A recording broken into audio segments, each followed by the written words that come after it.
तो अभी जब मैं वीडियो रिकॉर्ड करना स्टार्ट कर रहा हूँ तो थोड़ा रिसर्च करते वक्त मेरे सामने एक बहुत ही शॉकिंग न्यूज़ आई है कि विवेक बिंद्रा के ऊपर एफआईआर दर्ज हो चुकी है और एफआईआर दर्ज करी है उनकी वाइफ ने। नोएडा का है केस है, उन्होंने अपनी वाइफ पर हाथ उठा दिया है और शायद पुलिस स्टेशन में उनके खिलाफ केस दर्ज हो गया है। खैर इसके केस के बारे में ज़्यादा नहीं पता तो उसके बारे में डिस्कस नहीं करेंगे। हम बात करेंगे अपने यूट्यूब फेटर्निटी के बारे में।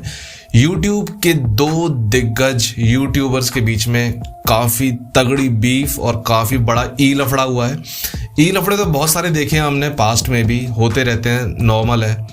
लेकिन ये लफड़ा कुछ नेक्स्ट लेवल जा रहा है क्योंकि अब यहाँ बात हो रही है भाई, एक दूसरे को इतने खुली कॉल आउट कर रहे हैं, एक दूसरे के ऊपर केस करने की, एफआईआर करने की, बहुत सारी चीज़ें हो रही हैं। सारी चीज़ों को टाइमलाइन वाइज देखते हैं और देखते हैं कि सब शुरू कहाँ से हुआ था। मेरे इंस्टाग्राम पे बहुत सारे मतलब हज़ारों में डीएम्स आए हैं कि सर आप इसके बारे में बोलो। अब मैंने अब तक इस चीज़ को अवॉइड इसलिए कर रहा था क्योंकि मुझे लगा कि जिस चीज़ के बारे में ज़्यादा इन्फॉर्मेशन ना हो और जिस बिज़नेस के बारे में ज़्यादा इन्फॉर्मेशन ना हो उसके बारे में फिर ज़बरदस्ती बोलना सही नहीं है। लेकिन इस वीडियो में भी मैं किसी बिज़नेस को पॉइंट आउट नहीं करूँगा, बट अभी तक के सिनेरियो के हिसाब से संदीप माहेश्वरी और विवेक बिंद्रा ने जो जो अपने पॉइंट रखे हैं उस हिसाब से कौन सही है, कौन गलत है और कौन अपने पॉइंट पे करेक्ट है वो हम देखते हैं। तो सबसे पहले हम टाइमलाइंस देखते हैं कि कहाँ से इस केस की शुरुआत हुई थी। ठीक है, तो आज से 11 दिन पहले संदीप माहेश्वरी ने एक वीडियो डाली थी, ये आपके सामने है, big scam exposed by Sandeep Maheshwari.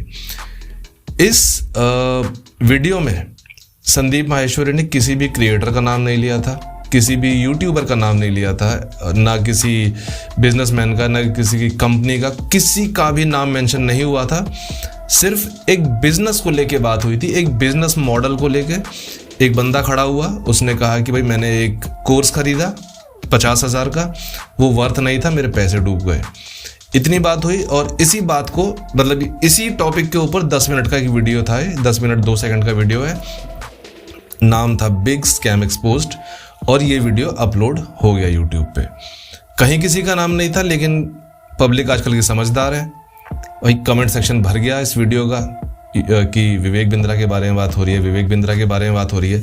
Sandeep Maheshwari ने इस पर बिल्कुल रिएक्ट नहीं किया, मतलब कुछ उनकी तरफ से कोई रिस्पॉन्स नहीं था क्योंकि वो चाहते नहीं थे किसी का नाम लेना।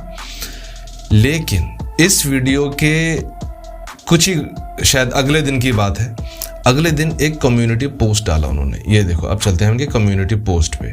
11 दिन पहले का वीडियो है और ये जो पहला उन्होंने ट्वीट डाला था 10 दिन पहले, यानी वीडियो डालने के ठीक एक दिन बाद।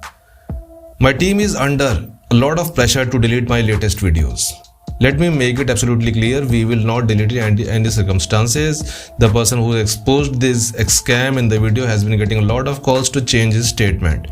ठीक है, यहाँ उन्होंने संदीप माहेश्वरी ने बता दिया कि मुझे भी धमकी मिल रही है, प्लस जिस लड़के से मैंने बात करी, जो वीडियो में सामने आया लड़का, उसको भी खुली धमकियाँ मिल रही हैं, वीडियो हटाने के लिए बोल रहे हैं मुझसे, उसको अपना स्टेटमेंट बदलने को बोल रहे हैं। ये सारी चीज़ें हो रही हैं, लेकिन मैं फिर भी इस वीडियो की किसी भी हालत में डिलीट नहीं करूँगा। ये संदीप माहेश्वरी का स्टैंड था। उसके बाद बैकएंड में फिर कुछ हुआ होगा क्योंकि इस कम्युनिटी पोस्ट में भी किसी बंदे का नाम नहीं है, किसी यूट्यूबर का नाम नहीं है, ना किसी कंपनी का नाम है। ठीक है, अभी तक सब चीज़ बेनाम चल रही है। लेकिन इसके बाद फिर कुछ हुआ होगा पीछे से। तो 10 दिन पहले ये कमेंट और उसके बाद एक और कम्युनिटी डाली 9 दिन, यानी ठीक इस कम्युनिटी, नीचे वाली कम्युनिटी पोस्ट के अगले दिन एक और पोस्ट डाला, मेरे प्यारे विवेक। यहाँ पे खोल के उन्होंने नाम बता दिया कि भाई बात हो रही है विवेक बिंद्रा के बारे में। एक तरफ से आपने मेरी टीम को लीगल धमकी दी, डरता वो है जो कुछ गलत करता है और मुझे अकेला समझने की गलती मत करना, किस किस को धमका रहे हो। या उन्होंने क्लियरली नाम मेंशन कर दिया विवेक बिंद्रा का कि भाई तुम लोग मुझे धमका रहे हो, तुम्हारी टीम लीगल धमकी दे रही है, या कोई घर आ रहा है मेरे, या फिर कुछ इस तरह के। तो ये सब करना गलत ही है वैसे तो किसी के भी साथ। तो उन्होंने भाई यहाँ पे क्लियरली नाम ले लिया विवेक बिंद्रा का। अब अभी तक तो विवेक बिंद्रा भी जो कर रहे थे वो शायद पीछे से या जो भी हो फ़ोन पे बात कर रहे थे, जो भी है।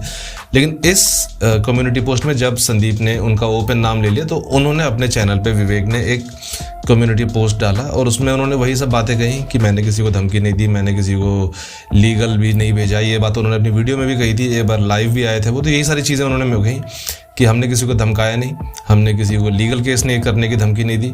और मतलब हमारी तरफ से ऐसा कुछ भी नहीं हो रहा है। हमारी तरफ से संदीप माहेश्वरी को ये ज़रूर रिक्वेस्ट की गई थी कि मुझे जो भी आपके पॉइंट्स हैं वो डायरेक्टली हमसे ही क्लियर कर लो आप, रादर देन आप बच्चों को डायरेक्टली फिर खड़े करते हो, उनसे सवाल पूछते हो। ये गलत चीज़ें, क्योंकि बच्चों को हो सकता है ज़्यादा इन्फॉर्मेशन ना हो। आपको जो भी डाउट है मुझसे पूछो डायरेक्टली, मुझे अपने शो पर बुलाइए।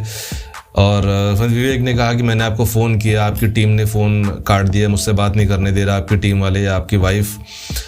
विवेक ने इन शॉर्ट ये कहा है कि मैंने आपसे बात करने की कोशिश की, आपने मुझसे बात नहीं की, इन शॉर्ट ये कहा। लेकिन उसके 2 दिन बाद फिर संदीप माहेश्वरी ने फिर एक पोस्ट डाला, selling a comb to a person who need it is not a scam, it's a business, but selling a comb to a bald person claiming that it's a magical comb and that will grow their hair within a month is a scam. ये उन्होंने example दिया कि भाई किसी गंजे को कंघी बेचना एक स्कैम ही है। अगर कोई गंजा है और उससे बोल रहे हो कि ये कंघी ले लो तुम्हारे सर पे बाल उग जाएंगे 50,000 के, तो वो स्कैम है। ये थी। और इसके बाद लास्ट उनका जो कम्युनिटी पोस्ट आया है संदीप माहेश्वरी का, वो आया है आज से 4 दिन पहले। इस कम्युनिटी पोस्ट में उन्होंने उन सारी चीज़ों के जवाब दिए हैं जो विवेक बिंद्रा ने अपनी वीडियो पे जब लाइव आए थे तो उसमें उन्होंने कुछ सवाल उठाए थे संदीप माहेश्वरी से कि उन्होंने एक पॉइंट ये कहा था कि भाई आपने जिस अपनी जो आप मीटअप करते हैं या क्या कहते हैं, जो क्वेश्चन आंसर करते हैं, उसमें मेरे बारे में बहुत अच्छी बातें भी हुई थी, लेकिन आपने वो सारी अच्छी बातें हटा दी और सिर्फ मेरे बारे में वो नेगेटिव चीज़ें रखी हैं जो वीडियो में आपने दिखाई हैं 10 मिनट, लेकिन मेरे बारे में अच्छी बात हुई थी। तो उस चीज़ को क्लैरिटी करते हुए उन्होंने कहा है कि भाई हम किसी का नाम नहीं दिखाना चाहते थे, किसी कंपनी का नाम, किसी यूट्यूबर का नाम या किसी बिजनेस का नाम, तो इसलिए हमने नहीं दिखाया। ये सारा इन शॉर्ट इस कम्युनिटी का मतलब है। लेकिन जहाँ से इस केस की शुरुआत हुई थी, जिस वीडियो से ये बिग स्कैम एक्सपोज्ड, इसके आप थंबनेल को ध्यान से देखोगे तो आप नोटिस कर लोगे कि ये थंबनेल किसकी तरफ इशारा कर रहा है। और ये थंबनेल चेंज नहीं हुआ है, जिस दिन से ही ये थंबनेल वीडियो अपलोडेड है उस दिन से ही थंबनेल यही है। Red tie, black suit, white shirt. ये जो लोगो है, ये बड़ा बिजनेस का अगर आपने लोगो देखा होगा भी, तो उसमें जो बड़ा बिजनेस में जो नीचे बिजनेस लिखा होता है उसमें इस टाई का यूज़ किया जाता है, रेड टाई का। और कई बार जब बड़ा बिजनेस के एड्स भी आते हैं सामने, तो उसमें इस तरह का एक बंदा black face, black suit, white shirt, red tie में बंदा चलता हुआ दिखाता है, काइंड ऑफ शेडो। तो ये जो बंदा है, जो इसमें जो इमेज यूज़ की गई है थंबनेल में, वो काइंड ऑफ इशारा कर रही थी कि ये बड़ा बिजनेस की तरफ इशारा है। बाकी इसमें इस पूरे वीडियो में कहीं किसी का नाम, किसी का मेंशन नहीं था।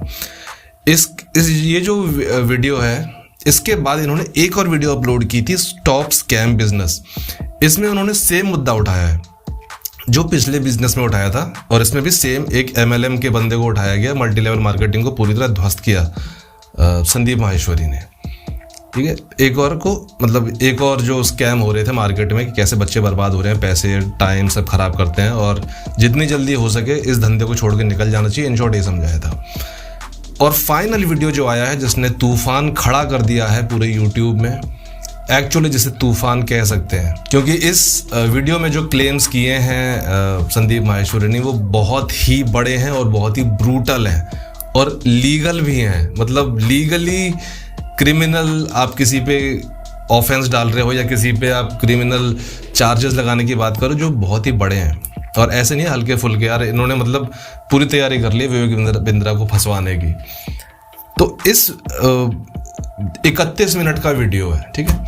31 मिनट के वीडियो में इन्होंने कुछ पॉइंट्स जो हैं वो कवर किए हैं। हम एक एक करके पॉइंट्स के बारे में बात करते हैं कि इन्होंने कौन कौन से पॉइंट्स कवर किए हैं इस 31 मिनट के वीडियो में। तो सबसे पहला तो इन्होंने पॉइंट कवर किया है इनकी डिग्री के ऊपर, कि विवेक बिंद्रा के पास जो डिग्री है, जो इनका जो नाम है डॉक्टर विवेक बिंद्रा, इसमें जो डॉक्टर लगाया है इन्होंने हाल फिलहाल में शुरू किया, क्योंकि मैं भी पर्सनली मैं इनके चैनल को और आप सब इनके चैनल को कई सालों से देख रहे होंगे, 2014-15 से ही देख रहे हैं हम सब।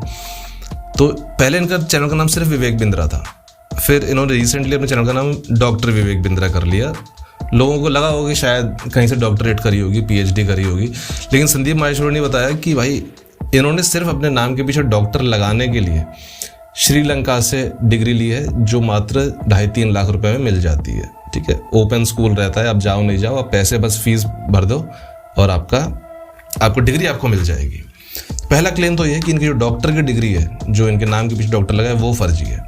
दूसरा क्लेम इन्होंने, क्लेम तो नहीं है, दूसरा मजाक उड़ाया है 10 दिन के MBA का कि यार ये 10 डे MBA है क्या। मतलब ये बड़े बड़े जो B स्कूल्स होते हैं या बिजनेस स्कूल्स होते हैं, IIMs होते हैं या फिर FMS होते हैं या जितने भी हैदराबाद के बिजनेस स्कूल हैं, IBS वगैरह, वो सब तो बेकार हैं। 2 साल 1 साल 1.5 साल के जो कोर्स करवाते हैं वो तो बेकार हैं भाई। वो 2 लाख 10 लाख 15 लाख लेते हैं, दुनिया भर की इंटर्नशिप करवाते हैं, कंपनीज के बड़े बड़े लेक्चरर्स को बुलाते हैं, वो सब बेकार हैं। 10 दिन में MBA हो रही है आजकल, ये कर लो और 50-60 हज़ार रुपये देगा, ये कर लो।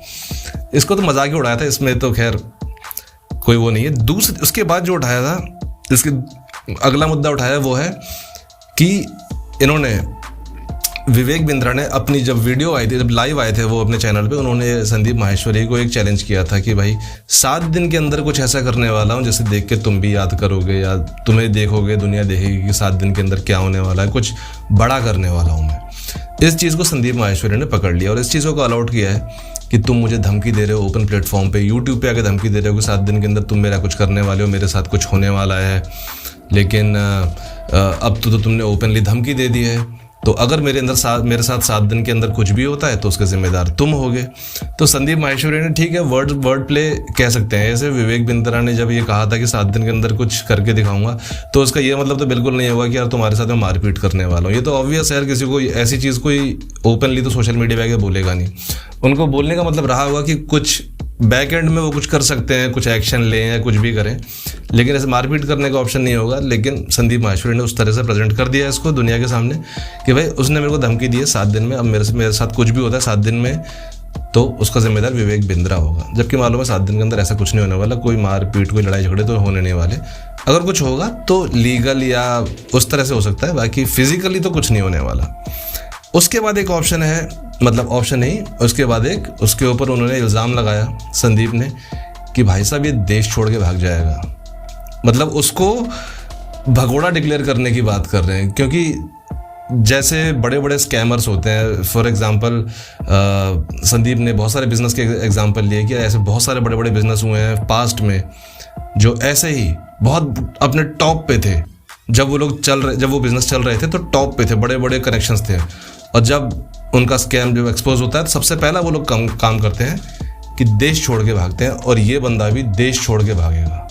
उसको भगोड़ा डिक्लेयर कर दिया ऑनलाइन। मतलब भगोड़ा, मतलब बहुत ही सीरियस एलिगेशन है भाई साहब। और कोई बोल देता ना तो विवेक बिंद्रा अब तक खा जाता उसको, क्योंकि विवेक बिंद्रा जैसे जो बड़े लोग होते हैं भाई, वो अपनी शख्सियत को लेके बड़े ही जागते कॉन्शियस होते हैं, क्योंकि उनके अगर पर्सनैलिटी के ऊपर आप सवाल उठाते हो, उनकी शख्सियत के ऊपर, तो भाई साहब आपको ऊपर ऐसा लीगल मारते हैं कि आप चुपचाप वीडियो डिलीट करके चुपचाप कोने में बैठ जाते हो। लेकिन क्योंकि संदीप माहेश्वरी है भाई, बहुत बड़ा नाम है, वो भी कोई छोटा मोटा बंदा नहीं। 28 मिलियन इसके हैं, विवेक बिंद्रा के 21 मिलियन, तो दोनों इक्वली हैं, तो शायद इसलिए संदीप भाई बोल पाए ये चीज़, वरना भगोड़ा बोल देना इतने बड़े आदमी को भाई, ठीक है चलो। इसके बाद एक और चीज़ उन्होंने बोली है कि भाई ये देश छोड़ के भागेगा। जैसे बड़े बड़े बिजनेस होते हैं देश छोड़ के भाग जाते हैं, ये भी भाग जाएगा देश छोड़ के। तो इसको देश छोड़ के नहीं भागने देना है, इसको पहले ही हमें रोक लेना है। तो एजेंसीज को इन्फॉर्म करो, आपके लोकल एरिया में जो भी एजेंसीज हैं, जो कंज्यूमर कोर्ट हैं, उनको इन्फॉर्म करो, सरकार को बोलो कि इनका पासपोर्ट जब्त कर ले या रख ले। मतलब क्या ही बोलना। लास्ट ऑप्शन जो दिया है संदीप माहेश्वरी ने अपनी सारी ऑडियंस को कि देखो यहाँ पे 2 तरह के लोग होंगे। एक वो होंगे जो इस बिजनेस में, बड़ा बिजनेस में फंस चुके होंगे, और दूसरे वो हैं जो अभी तक नहीं फंसे होंगे लेकिन वो कुछ करना चाहते हैं इस स्कैम के लिए। तो जो लोग तो फंस चुके हैं, मतलब जिन्होंने 40-50 हज़ार रुपये लगा के ये कोर्स खरीद लिया है, उनको तो ये करना है कि भैया अपने नियरेस्ट पुलिस स्टेशन जाओ और FIR दर्ज कराओ कि मेरे साथ स्कैम हुआ है, मेरे से पैसे लिए गए और मेरे को एक बेकार की चीज़ पकड़ा दी गई है। तो पुलिस स्टेशन जाओ, FIR कराओ। ऐसे पूरे इंडिया में जब लाखों FIR हो जाएंगी, क्योंकि वही सही बात है, जब एक FIR 2, 4, 5 FIR होती है तो ये जो अगर कोई बड़ा आदमी होता है तो वो बड़े आराम से उसको निपटा देता है FIR को, पैसे वैसे दे के या किसी को भी सेटिंग वेटिंग करके। लेकिन जब एक साथ 50,000 FIR हो जाएंगी या 1 लाख FIR हो जाएंगी, तब फिर मामला जो है वो सरकार के नोटिस में आ जाएगा। मतलब संदीप का ये कहना था कि जब इतने बड़े लेवल पे FIR होंगी तो ये जो केस है ये एजेंसियों के नोटिस में आ जाएगा। मतलब जो भी बड़ी बड़ी एजेंसीज हैं जो ऐसे केसेस को हैंडल करेंगी, उनकी नोटिस में आ जाएगा कि भाई साहब ये है कौन जो इतने केस दर्ज करवा रहा है। तो जिनके साथ इस तरह का फ्रॉड हुआ है वो केस करें, एफआईआर करें, और जिनके पास साथ केस नहीं हुआ है वो लोग वैसे ही इन्फॉर्म कर सकते हैं कंज्यूमर प्रोसेस में, कंज्यूमर कोर्ट में, या जो भी अदर एजेंसीज हैं उनको जस्ट एक मेल लिख के इन्फॉर्म कर सकते हैं कि ऐसे ऐसे केस चल रहे हैं और ऐसे ऐसे हमारी जानकारी में ये बिजनेस आए हैं जो पैसा लेते हैं और शायद इक्वल वैल्यू की प्रोडक्ट या सर्विस नहीं देते। तो आप जस्ट इन्फॉर्म करो एजेंसीज को। मतलब संदीप माहेश्वरी का इन शॉर्ट कहना यही था कि आपको ये बात एजेंसीज के नोटिस में लानी होंगी तब एक्शन होगा, वरना नॉर्मली एक्शन नहीं होगा, मामला सल्टा दिया जाता है नीचे ही। अब बात यहाँ तक पहुँच गई है जब कि एक दूसरे के ऊपर एफआईआर करने के बाद एक दूसरे को भगोड़ा बोलना और देश छोड़ने वाले कैटेगरी में डाल देना यहाँ तक पहुँच गई है। तो अब यहाँ से देखो, मेरा पर्सनल पूछो तो मुझे तो लग रहा है कि संदीप भाई सही बोल रहे हैं। क्योंकि अभी मेरे संदीप भाई को सपोर्ट करने का एक ही रीज़न है कि मैं सिर्फ उन्हीं बातों को देख रहा हूँ जो अभी तक पब्लिकली आ गई हैं। मतलब जितना अभी विवेक बिंद्रा ने बोला है, जितना संदीप माहेश्वरी ने बोला है, उन सारी बातों को अगर देखें तो भाई संदीप माहेश्वरी की बात में दम लग रहा है। क्योंकि अगर आप किसी को एक कोर्स बेचते हो 50,000 का और ये क्लेम करते हो कि आप महीने के लाखों रुपए कमाओगे, और 50,000, 80,000, 1 लाख नहीं ऐसे कमाने, भाई आप महीने कमाओगे 10 लाख, 20 लाख, 25 लाख, 50 लाख। और ये एड्स तो मेरे सामने यार कितनी बार आई हैं फेसबुक पे, आपके सामने कितनी बार आई होंगी। ये बड़ा बिजनेस की एड आपने बहुत देखी होगी जहाँ विवेक बिंद्रा आते थे, बोलते थे आईबीसी बनी, 20 लाख कमा रहा है, कोई 10 लाख कमा रहा है। तो अगर आप इतना क्लेम कर रहे हो और उसका 5% भी अगर आदमी नहीं कमा पा रहा, 10 लाख 20 लाख तो छोड़ दो, अगर आदमी 25,000 भी महीना कमाने लग रहा होता तो भी हम मानते हैं कि हाँ यार पैसा तो आ रहा है, भले कम आ रहा है या ज़्यादा आ रहा है। लेकिन अगर बंदे 50,000 लगा के बेचारे परेशान हैं, 1 रुपया नहीं कमा पा रहे। और दूसरा, आपने ओपनली कहा है, अपने ही वीडियोज़ में कहा है कि आपको अगर कोर्स वैल्यूएबल नहीं लगता तो हम आपका कैश रिफंड करते हैं, आपका अमाउंट रिफंड कर देते हैं। वो क्लॉज अगर नहीं है तो भी स्कैम है। तो ये 2 स्कैम तो पहले ही नज़र में आ रहे हैं कि आप इतना बड़ा अमाउंट क्लेम कर रहे हो कि अर्निंग होगी 10 लाख की और वो बंदा नहीं कमा पा रहा, तो सीधा सीधा स्कैम है। दूसरा, अगर आप कह रहे हो कि अगर आपका कोर्स वैल्यूएबल नहीं लगता आप हमसे बोल सकते हो, हम रिफंड कर देंगे, और आप फिर भी नहीं कर रहे तो भी ये स्कैम है। और तीसरी और आखिरी चीज़, अगर कोई बंदा आपसे बोलता है कि सर आपका कोर्स वैल्यूएबल नहीं है, हमें पैसे वापस चाहिए, और अगर आप उससे ये बोलते हो कि यार कोर्स वैल्यूएबल नहीं है और तुझे अपने पैसे वापस चाहिए, तो भाई हम तो नहीं दे सकते पैसे वापस, तो इस कोर्स को आगे बेच, और उस कोर्स से जो पैसे आएंगे, जो अगला बंदा खरीदेगा, उससे तुझे कमीशन मिलता जाएगा और भाई तू अपने पैसे इस तरह से निकाल सकता है। तो अगर आप एक गलत चीज़ किसी को बेच रहे हो और उसके बाद उसको इस कंडीशन में लाके खड़ा कर रहे हो, इतने प्रेशर में लाके खड़ा कर रहे हो कि अब उस बंदे को जानते हुए कि वो गलत चीज़ है उसके हाथ में, उसे वो प्रेशर में आ रहा है कि उसे वही गलत चीज़ अगले बंदे को बेचनी है। अब वो अगला बंदा उसका दोस्त हो सकता है, उसका रिश्तेदार हो सकता है, या कोई अननोन भी हो। लेकिन जब मुझे मालूम है कि यार ये चीज़ ख़राब है, ये पेन ख़राब है, लेकिन इसके बाद भी मैं किसी को भेज दूँ नहीं सर ये बहुत बढ़िया पेन है, इसे आप लिखो, मज़ा आ जाएगा, तो ये स्कैम है कि एक ख़राब चीज़ आप किसी को दो और बोलो कि आगे बेच अच्छा बता के। तो ये स्कैम है। और मेरे हिसाब से, अब तक के हिसाब से मुझे यही लगा है कि भाई गड़बड़ विवेक बिंद्रा के एंड से, संदीप माहेश्वरी भाई अपने एंड से सही है। और बाकी तो अब आने वाला वक्त ही बताएगा यार केस कहाँ जाता है, क्योंकि अब तो बहुत नेक्स्ट लेवल पे जा चुका है।